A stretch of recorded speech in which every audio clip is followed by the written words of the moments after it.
You're watching the #1 podcast in the entire YouTube wrestling community. I'm your host, Jean-Paul Eck. And I'm the other host, Juan. And together we are Rope Break. How you doing, everybody? Thursday morning, and we hope you're doing fine. April 2nd, 2020. We have a great show for you guys.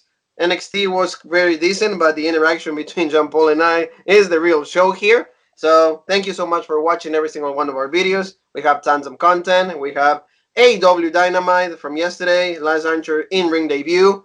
Kind of like you can guys go watch that because we have a lot of things about that. It wasn't as exciting as it could have been, but you can guys just watch it. Definitely a letdown, but like Juan said, check out the video. We go into depth. We really we say we always shoot, we're shooting on this. It wasn't a very good episode. A lot of things they did, not very well. So not very well, exactly. But thank you so very much for being with us. Thank you to the all new and current subscribers. Thank you again, and we're gonna have a lot more coverage. Don't forget to check the WrestleMania predictions also. So we have like a Saturday and Sunday. We're going to be really busy. WrestleMania weekend is the first time in like probably our lives that it doesn't feel like WrestleMania weekend, but that's because it's obvious reasons why is the situation how we feel like that. But we're not going to talk about that. We're going to talk about NXT, and we're going to start Jean Paul from the very first match. Sam Roberts was on commentary with Tom Phillips. I don't think they complemented well. That's only my opinion. No, and I mean, we got to me, and I don't know to comment on that. I don't know if maybe it's just because he was a new voice. It's something different to hear.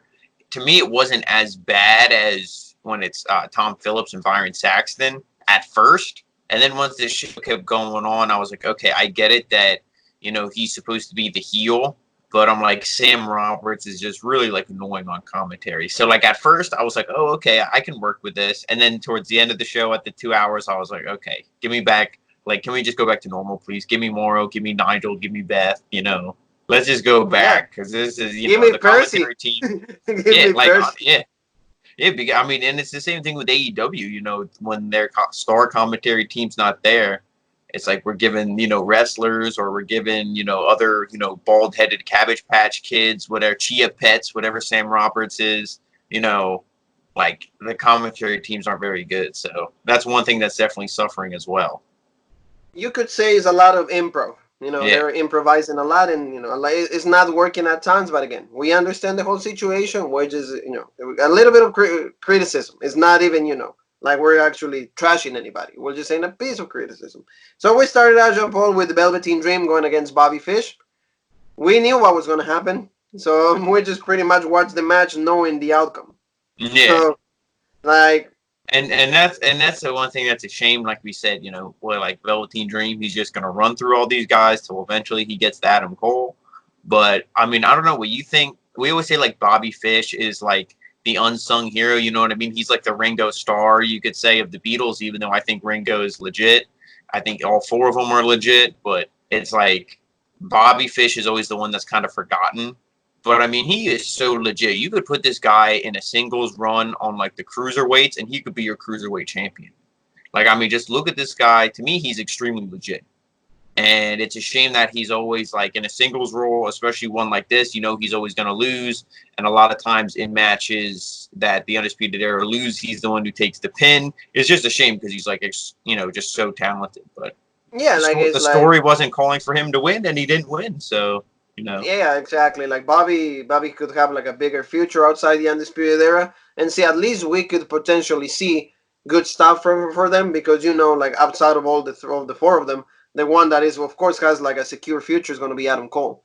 He has like everything laid down for him. Everything is laid for him, so like he can just cash it in.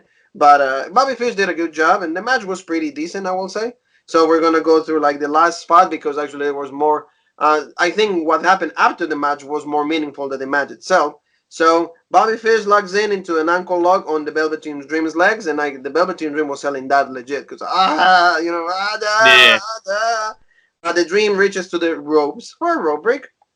No pun intended. Then Bobby Fish goes for a sleeper hold, but the Velveteen Dream gets Fish in a position for the Dream Valley driver. Fish grabs the ropes again and blocks the move, but then Fish lags in another sleeper, but Dream escapes, and then he hits the Dream Valley driver on Bobby Fish for the win. So we knew about this, so that's why we don't need to go in depth on this. Mainly because we knew. But after the match, the Velveteen Dream gets on the mic and he calls out Adam Cole, saying that the experience is coming. He says that Cole is about to get to work harder than he has ever before. And then he just said the experience and the dream is coming for you. So pretty much legit. Yeah, and he told Adam Cole, he's like, while you've been playing your video games, I've been getting ready and for you. And sorry, he's like, I've been something about with the third eye and all this. And I'm like, dude, what are you talking shit on video games for? Come on, Patrick Clark. Yeah. Like, come on. Like you say, you don't play video games. Come on. Yeah. Yeah, like I don't understand that one, but it was I would say a decent opening of the show. Yes. Oh yeah. So we get a recap of what happened with Malcolm Bivens, and then he's talking about like what they did, the attack that they did on Matt Riddle on the Stallion. Yeah, so we're all pissed off about our Stallion Riddle. Yeah, Stallion Riddle. Like what happened? And then he's saying that that's right. Hopefully we get to see him like next week or so. So Michael Bivens' interview with his associates, Rinku and Saurav. And together there are Bivens Enterprises. So Bivens said that they are waiting for the Bruiserweights. So they actually talk, but again, they were talking, I think they're Samoans. So I don't know how you feel about it, but to me it's over a little excessive. Because see, like we get Asuka in Japanese. We get the AOP in like, I think, I don't know what language is even that. And now these guys. Yeah. I mean, it might be hard to do because the show is, live, but I almost wish you could just put subtitles up. Like maybe so not. At least we can understand. Maybe not have it live. Maybe have it be like delayed. Delayed even like 30 seconds to a minute. That gives them enough time to type it up and put it on the screen while it's being broadcasted. Because you can do that stuff real quick. It's not like back in the day when you had to that, and it took forever with computers and everything. You can do that quick. You tell these guys, hey, go out and say this. And even if it's not a direct translation, even if it's just kind of getting the main gist across of what they're saying, at least we know, so we're not just like, so I don't know what they're saying. I don't know what they're saying. So that to me takes a lot from the promo. Like, because I don't really understand. Now, besides their awful booking, look how much over the AOP was on NXT when they had, one, when they could stay healthy, and two, when they had what's his name? Paul Ellering, yeah. Yeah. Because Paul Ellering could speak, and he would help get them over. As soon as they were on the main roster and they're speaking in their native language, like the common audience is like, I don't care about these guys. Like, what the hell? Like, I don't even know what they're saying. And it's like that's not fair. That's not fair to the AOP. But hey, like if you're not marketing a good product correctly, nobody's going to buy it. And that's what the AOP is. Nobody's going to buy them. That's why these guys have Malcolm Bivens, so he can do the talking because he doesn't seem bad. He seems like if he really starts cutting a promo, he could get that kind of heel heat. He's like cocky and this and that. And he has the right attitude. He's not like so. You know what I mean? He gets fired up and stuff. So I think this team will work. But that's what you need to do with like a foreign team like that. They need to have a mouthpiece. That's why, like, I wasn't necessarily against it when Paige was managing the Kabuki Warriors, but then that only lasted for like a week and then done. And then, Paige as a heel, she was good. It would have been a lot better. I would enjoy that much better. And like I said, I agree with you. I think Bivens will do a good job. It reminds me a little bit of like we just watched Dark Side of the Ring. It reminds me of the Gangstas. It reminds me like a PG version of New Jack. So that's legit. I'm so down for that. But don't have them talk in their native language because then I'm going to start doing these videos in absolute Spanish, which I do. And then you'll just talk English and you guys can see how different, the reception for that will be. That's all I got to say. So, Mr. X, somebody that you were waiting to see that we were hyping last week, Dexter Lumis. He's back. He looks like a freaking like sniper. He looks like a madman. Yeah. He looks like a Nazi. He looks like all those things. Like if you ever played the Metal Gear Solid games, he looks like a villain out of Metal Gear Solid. Screw you, Velveteen Dream, for talking shit on video games. I'm gonna bring up a video game reference here, but That's the thing. He looks like some crazy madman. He's just got like the blonde hair, the beard, like the eyes that are always like bug eyes, like open. And the Yeah, the mustache, mustache. like Yeah. And it just like he wears like the gloves, and the dude looks like he's chiseled out of stone. Like the way his body is and everything, he's all like, just probably like no body fat on him, and just his look. It's so legit. That's what I mean. The guy is just like, I'm like, you got to do something with him, and not yeah, like, hopefully. and not like slow, not like how It took forever for Keith Lee and Dijakovic to get going. This guy came back from injury. He looks legit. Like, start pushing him to the top, like now. You The know what I one mean? thing though, Jumbo, I want you to just tell me like really quick. Don't you think this guy though and Killer Cross kind of have the same, we'll say personality or the same aura, like kind of madmans, kind of like psychos. Like, do you think they need more than one character like that? Yeah, I think they're kind of in the same like category, but they'll be different enough. I feel like Killer Cross is going to talk, or like we said, maybe they'll pair him with Scarlet Bordeaux, so then that gives a different aspect to him. And I think he'll be more of like a psycho kind of person that will like beat you down backstage, like maybe tie you to a chair and like beat you up. Where Dexter Loomis just seems like everything's like very calculating, cold. Where it's like you could say Dexter Loomis is more of like a psychopath, where Killer Cross is like is just like a killer. You know what I Yes. mean? It's like they're different. They're like they do the same thing in the end, but like the way that they get there is different. So that's why I think it'll work. Yeah, hopefully that's it was just a question that I have for you. But then we got the match with Jake Atlas. Very legit match actually. Atlas also like he got a little bit of offense on him. So at some Mhm. point I'm like, okay, maybe Atlas. But in the end, Dexter gets the win. Like I said, legit match. We're gonna take it to the last sequences. But like Loomis punches away at Atlas' face. Then Loomis punches Atlas in the side of the head. Then he kicks away at Atlas' body. And then Loomis whips Atlas into the corner. And then Loomis wrenches away from Atlas' head. And then he fights back and he hits like a jawbreaker on Loomis. Then leaping into a backbreaker. So that was a really cool spot towards the end. Like he hit a tornado DDT, I think also. So that was really cool. So then Loomis goes to the outside and Atlas hits a tope on Loomis. Then Atlas throws Loomis back into the ring, but Loomis catches Atlas into a power slam. And I was like, side effect. But then Mhm. he actually made it into a submission hold. And then Loomis gets the win via submission. So legit. Like you said, I really feel that like this guy needs to be the next kind of like Lars Sullivan. That they push him all the way to the main event quick because they need that. Like Adam Cole needs like if he's gonna keep the championship, either he loses it. They need a guy that is different. They don't need they don't need Gargano, they don't need Chiampa, they don't need Finn Balor. Neither one of them, just because they need different matchups. I No, think yeah, I at least agree. And to me, he's like, it's hard to say. You guess you could say he's a heel. I mean, it's kind of hard to say. Almost the fans kind of have to decide, because even though, like we said, he's like a killer, psychopath, whatever, and his music is also extremely legit as well. It's like very creepy, eerie, kind of like Stranger Things. But I think you gotta like, if you could put him against Adam Cole, and I feel like that would be a good matchup, because Adam Cole and the Undisputed Era would be like freaked out by this guy. They'd be like, he's a weirdo, like what the hell, and they try to attack him. And to me, he's legit enough that I could see him like throwing all those guys out of the ring.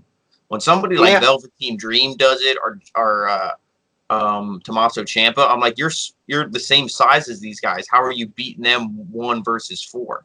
But somebody like Dexter Loomis, who's huge, I would be like, oh, okay, I could see him doing that. It kind of it seems more believable. It seems Yeah. more like I'm starting to I see those things could partially happen. I Mm. understand absolutely. So then Jean Paul, we get a video package from Killer Cross, and then we just see like the same like talking like the thing is Scarlet Bordeaux. Many people say that that's the woman that is talking in the video package, and then we get a recap from Gargano and Ciampa and Triple H. They're setting up the last match for next week. So that's we know that hopefully that's the last match Yep. because I mean, every time that they actually like accentuate like the last, it doesn't mean it's going to be Mm. the last. But hopefully that's the case because we've seen this forever. For me, I'm not really excited about seeing something that I've seen that 10 times already. But now Yeah. we're going to go to the second chance 6 women gauntlet match. See, this is when this became a little bit legit for me because Shotzi Blackheart had an excellent showing. The Mm. performance that she gave us today or yesterday, I should say, she like told us this story, and we know that like the NXT officials, they have a lot of confidence in her. They trust her because like she pretty much was the dark horse. She Oh was yeah, like, she solidified herself for like if the current stars are like the Io Shirai's and the Rhea Ripley's, Bianca Belair's. If that's the current stars, I would say Shotzi Blackheart is like the head of the class for like the next generation coming up. She's up yes, there with like the Dakota Kai's and the Tegan Knoxes for like we're the new wave of women who are going to be leading this division, because you don't have her enter number one and go all the way to the end, pinning every single woman. And because I didn't know it was a gauntlet match, I thought it was kind of like a battle. I don't. six Yeah, women. yeah, I thought, yeah, I yeah, didn't even know it was a gauntlet because when I saw just Shotzi and Diana Perazzo first, I was like, where are the other ones? And then it's like, oh, it's gonna be a gauntlet. I'm like, oh, all right. yeah. So for her to go through all those women, and Diana Perazzo is not a slouch either. I good. So I thought maybe she, I was like, oh man, are they going to pin her right away? And it was like her, Xia Li, Aaliyah, all these women. And you're like, oh, like they really have faith in Shotzi Blackheart. But I think it's faith that's well placed because, we keep saying on here, she's legit. We love the entrance. We love like the attitude, the punk. It's legit. It's not just like coming down here like, oh, I'm a Barbie doll, this and that, because that's like old and bullshit. Nobody really wants to see that anymore. I mean, Juan does with Alexa Bliss, but that's all right. He can have that, Don't but on hate, on don't NXT, hate. Let me live. on NXT, we That's want right. legit. So, like you said, she's gonna be a star, and that's legit. She could be like a reincarnation, like like if you can see a little bit of Paige, Oh like see yeah, like a kind of little like bit. like Yeah, yeah, emo, like yeah. rocker, like rebel, and see like from the beginning, like you said, from the beginning when she eliminated Shayna Baszler in the battle royal, like you could Hmm. tell that she did not come to just be a jobber. Yeah. Like every single time that she's been pushed, like she's had like really good glimpses of what she can do. So first, the first woman, like you said, she goes through Diana Perazzo, like really like very quick, I will say. Like it was good interactions, but quick. It was to the point. You give me like two good spots and you're out. So then Yeah, after I Diana, felt like this one went a little bit. It was all kind of quick. I felt like this Gauntlet, they kind of like rushed it a little bit, but like at least like they had a little bit more interaction than like Xia Li. I know she was like in and out. She wasn't in very long. Same thing with Aaliyah. They went a little bit longer with Diana Perazzo, but like I said, I was I wasn't expecting her to lose. That's what I mean. It was like it was surprising that surprising but good that Shotzi they oh booked her yeah, so legit. absolutely, yes. And like she went like she eliminated Perazzo with the senton, and then Xia Li came out, and like you said, she was selling the injury because she Mm. was selling the attack, and even like Tom Phillips and Sam Roberts, they were saying like about the attack that we don't know who was it, and then it turned out to be that like they gave that spot to Io Shirai, so Xia Li like get eliminated really quick because she got a full Nelson submission, and then Xia Li tap out, and we get like two already gone, and then Aliyah comes out, she's next, and then again, Shotzi dominates, legit. Another submission, Aliyah done. So I mean, like she went out like really quick, and then Kaden Carter, another one. See, this one lasted a little bit at least. There was a few interactions there, but then Shotzi did a boot to the face, and then she covers Kaden Carter for the 1 2 3. Another one eliminated and done. So like the situation was really really fast. So all the girls are out, and then finally Dakota Kai is the next one. And then she came out with like Raquel Gonzalez, and see this one at least like about like what 6 7 minutes, Yeah, yeah. six This seven yeah, minutes. this was like the real match that of it. Like I said, they just kind of burned through everything. They're like, all right, let's get to the most legit matchup.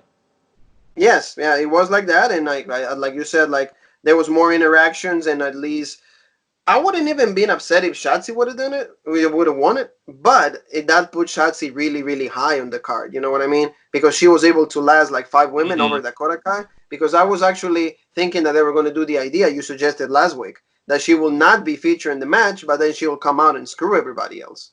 But I Yeah, guess they fell with like they kind of went for like the woman that will make more sense out of the two. So Kai hit a running boot to the face onto Shotzi in the corner, then she kicked away, but Shotzi went for another kick. Shotzi blocked it and ground her, and then grounds Kai. Then she takes Kai with a series of clotheslines and then a back suplex, and then Kyle rolls out of the ring and Raquel Gonzalez confronts her. So then Shotzi hits a dive, like it's a tope onto Kai and Gonzalez through the ropes, and then Shotzi tosses Kai back into the ring while the referee is distracted by Kai. Then Gonzalez grabs Shotzi and tries to push her into the steel steps, but then Shotzi escapes and pushes Gonzalez away. And then as she's trying to get back in the ring, Dakota Kai catches Shotzi with a go-to kick, and then she gets the win. Like she did like a different. She's not doing the haluva kick anymore. She did like a something different now. So like that's how she get the victory, and Dakota Kai becomes the sixth woman into the ladder match. I think it's going to be legit. Out of all of them, I really don't know who to pick. My one, Io Shirai or Tegan, but that's only me. I don't Yeah, know. I mean, I want Io as well, but only if Io's gonna win, because I don't want to see like Io challenge for the belt again and then lose.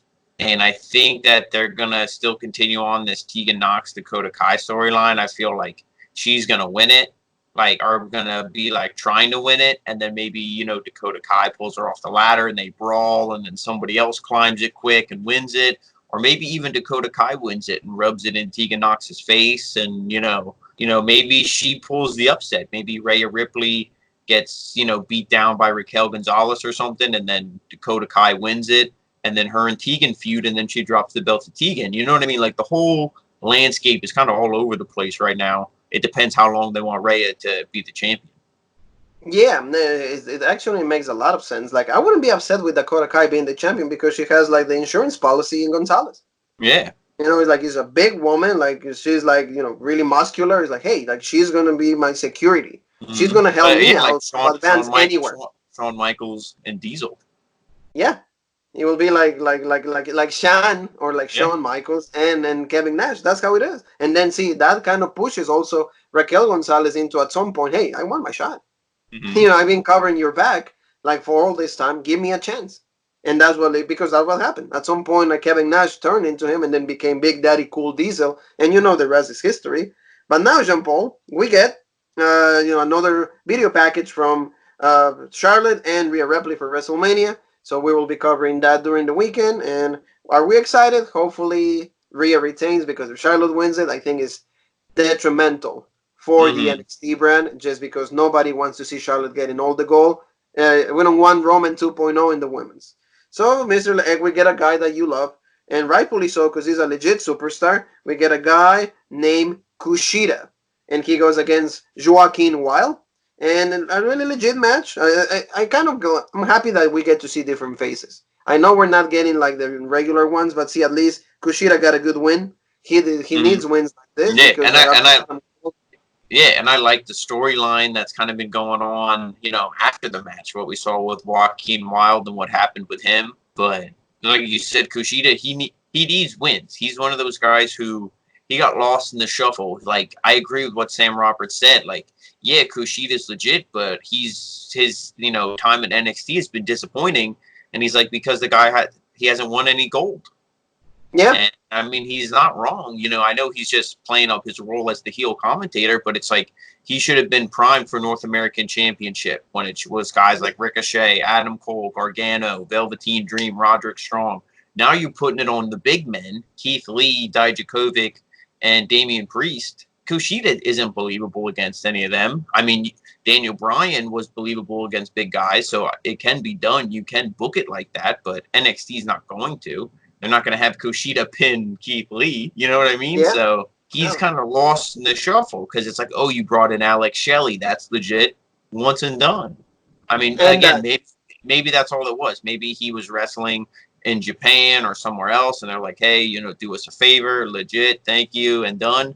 But you want to cover that shift. You want to just close for us that night and then done. Yeah, exactly. Can you come in, work a 4 to close, and then never again? Maybe it was something like that, but I don't know. But what he said is correct. Kushida hasn't had any gold, so it is a little disappointing. So it's good to see him get a win and hopefully get on that track. Well, along the lines that you're saying, Sam Roberts is pretty outspoken. See, he's to me, and I'm telling you this with all the 100% honesty, I will much rather hear him than Corey Graves. Oh yeah, that's what I mean. Way over. Yeah, he's more like it's like a fan talking. It's like if we will be calling the match, we will say, "Hey, the guy never got goal," or he has to do something different to become this next star. Or he has to evolve. If we're watching Raw and they're like, "Oh, here comes WWE, old school legend Paul Orndorff or, I mean, he knows with NXT, AEW, but like Jake Roberts, and it's like legend. It's like you guys never even gave him a belt. Yeah. It's like, Like, why is he a legend when he never won a championship in the WWE? And he should have won it. Yeah, exactly. It's like really he's a legend because he never won anything. He's fucking because he's a legend because he knew how to talk. Okay. yeah. Never a legit, not even a main event on like a pay-per-view. Never. Mm-hmm. Never. Like it should everybody do the feud with Hogan. It will be legit. Damien, Snake, face, heel, championship on the line, money. No. Mm-hmm. You got to do Nope. that crap with Randy. Ooh, he's the Snake. This is poisonous. No, it's not. And then the whole thing. But that's material for another video. Kushida beat Wild. It was a really quick match. And Wild tosses Kushida to the mat. Then Kushida kicks Wild and his arm. And then he logs into the hoverlock lock and make him Wild tap out. Like, see, it was a kind of like a combo. And I really appreciated how, like, Wild dives. And then Kushida catches him. And right away he goes for the armbar. Oh yeah, everything Kushida. He's so smooth. Like it's that you see it a lot. I mean, there's a lot of non-Japanese wrestlers, but especially when you watch like Japanese wrestling, like their stuff is just so smooth. They can do like arm bars and all those submissions out of nowhere. Like I saw one time, I forget who. I think it was Asuka. Somebody like clotheslined her, and when she got clotheslined, she almost was getting like spun inside out like a clothesline from hell. But when she was spinning, she wrapped herself around the arm and got him in an armbar. So she like sold the hit, but then spun it into an armbar, and it was like I had to watch the video like 3 times to actually see it because you're like, how do they even do this? So it's so legit when he does stuff like that because he's and so that's smooth. what I mean. So the what's the word? Unpredictability. Unpredictability. There you go. Thank you. Like that is what I really love from Kushida. How easy, reminds me of Chris Benoit, like Kurt Angle. Remember, like he will be like maybe like they're getting finisher, and out of nowhere, boom, they like turn it, and then they're the one applying the finisher. So that was really great. But now they're doing something like Jean Paul, like something like the Dark Order, because like they have a video package from Joaquin Wall outside, and he's like, how does it feel being a loser? And then and then like we see like the narco thing. And then but the get band in the shows car. up and they all have like luchador masks on, and they're like, get in here. And who did they get before? They have Joaquin Wild Raul and Mendoza. yeah. Raul Mendoza. So maybe they're doing some luchador. The But main I mean, event, it maybe seems to like the me. main event mariachi or something. You know what I mean? Yeah, like something about doesn't it look to you like a carbon copy of like the Dark Order though? It does, but I'm going to be honest with you. I'm going to shoot here the way that they're presenting the Dark Order, like we talked about in our AEW Dynamite review. So check that out. The way A few hours ago. the way we talked about the Dark Order, like this could be better than them because the Dark Order looks like bullshit right now. So if I get like to see a bunch of talented luchadors come out, like wearing suits and the masks, and they're all like legit and stuff, I'm down with it.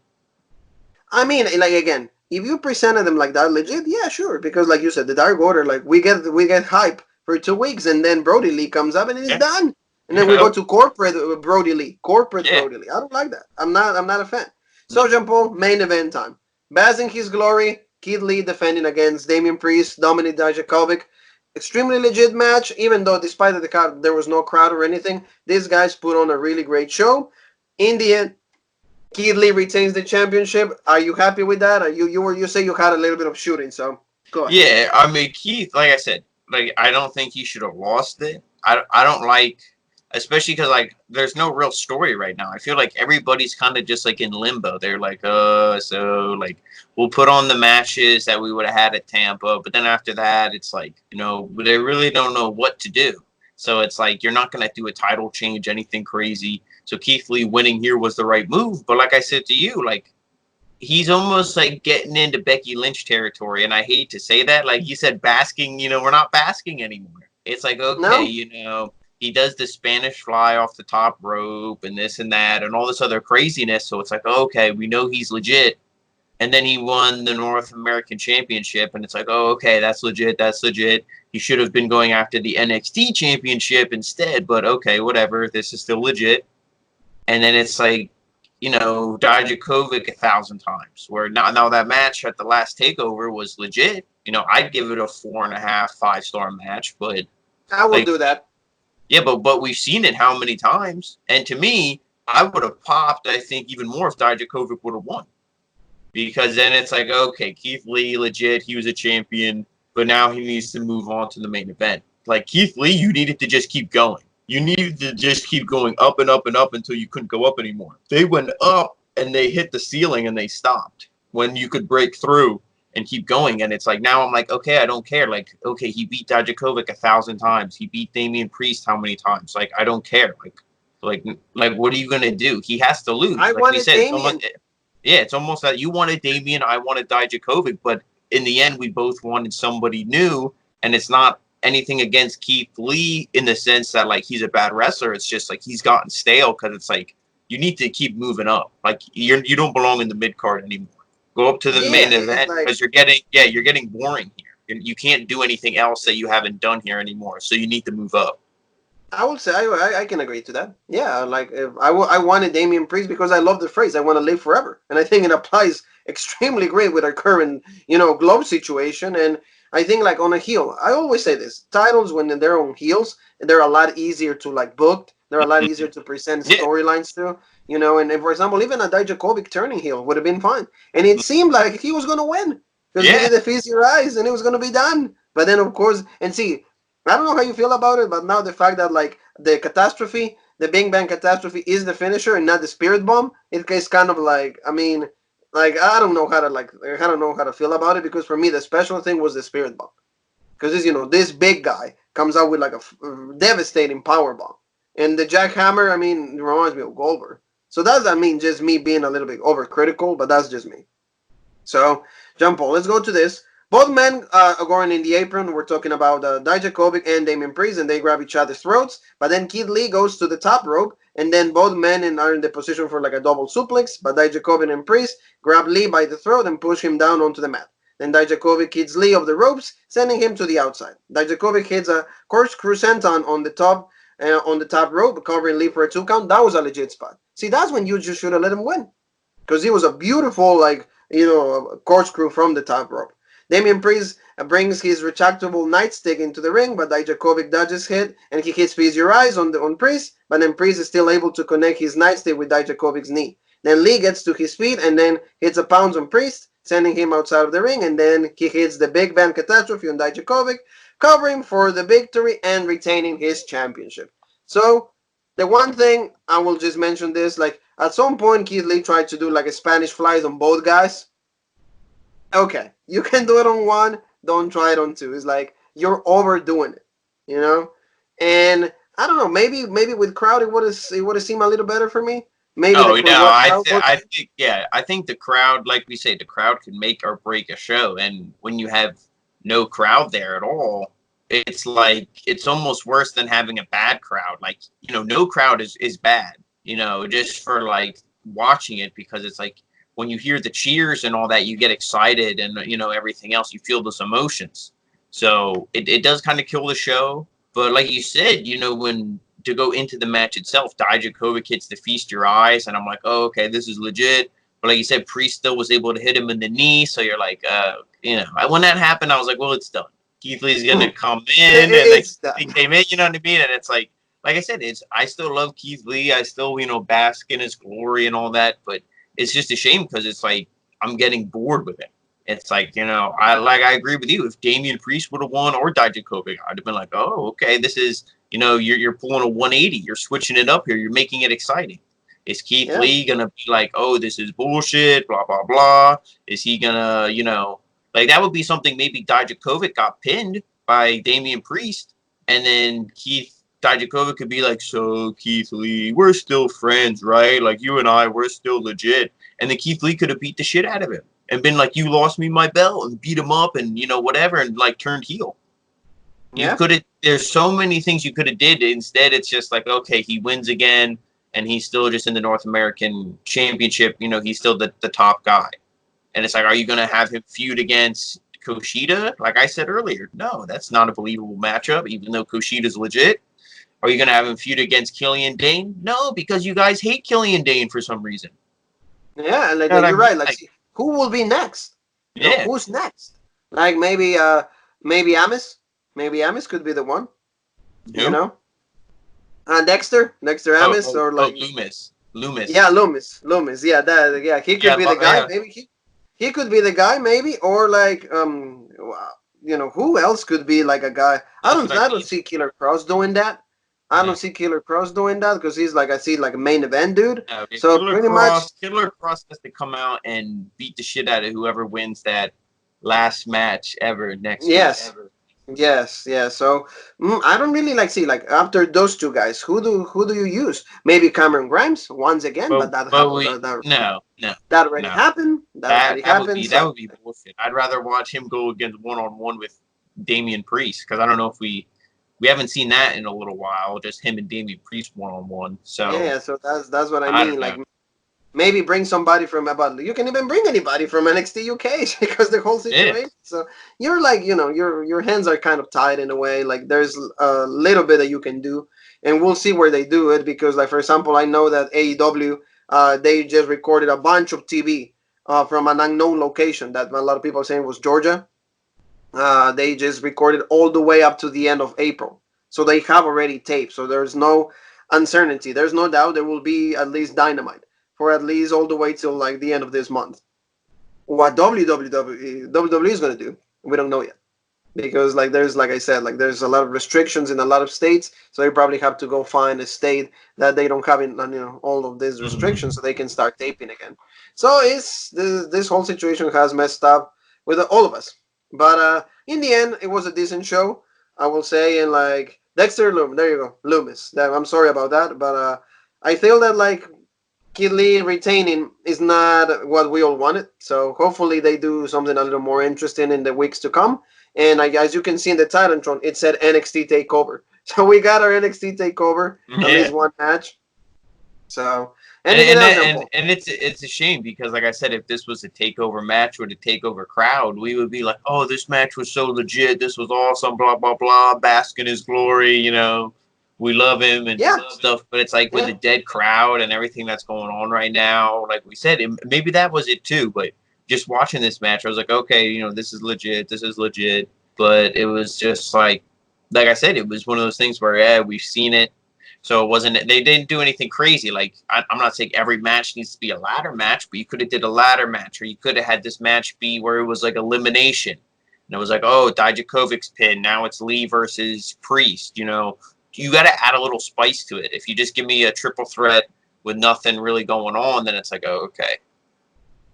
yeah. You I know, could see that. I could see that. So pretty much like if they would have done elimination, I would have been much better because let's say Dijakovic gets eliminated, right?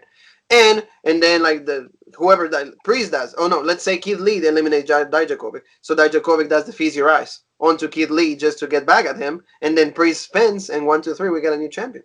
So it mm-hmm. would be like those little swerves that you could do. But let's hope things get better in the world, and then as a result, we'll get better wrestling, and everybody's going to be more intent to write better stories and everything. So family, thank you so very much for watching our videos. Thank you for all the support. And we'll be back for SmackDown tomorrow. And we have a lot of more content, so please don't forget. We have Monday Night Raw, we have AEW, we have our predictions for WrestleMania, and we have NXT for you guys. So, and we will be back with more stuff. We're always thinking new things for you guys to do, for you guys to watch, because like pretty much we have a few more weeks of enclosement. So, Yep. isolation it is, family. So, Jean Paul, like remind us of the social media outlets, please. Facebook, Instagram, Twitter. Follow us all. Memes, updates, everything like that. As soon as we see them, we post them. Like we said, we're trying to post a little bit more funny stuff. Stuff to kind of brighten your day. Because it's like, what else are you doing? You're sitting at home. You're bored. You're on Facebook. You're on Twitter, wherever. So follow us on all those outlets, and of course, follow us right here on YouTube for the best content in all of the YouTube wrestling community. Thank you so very much, family. And there's, like Jean Paul always says, there's only one thing left to say, and that is. Ah, God.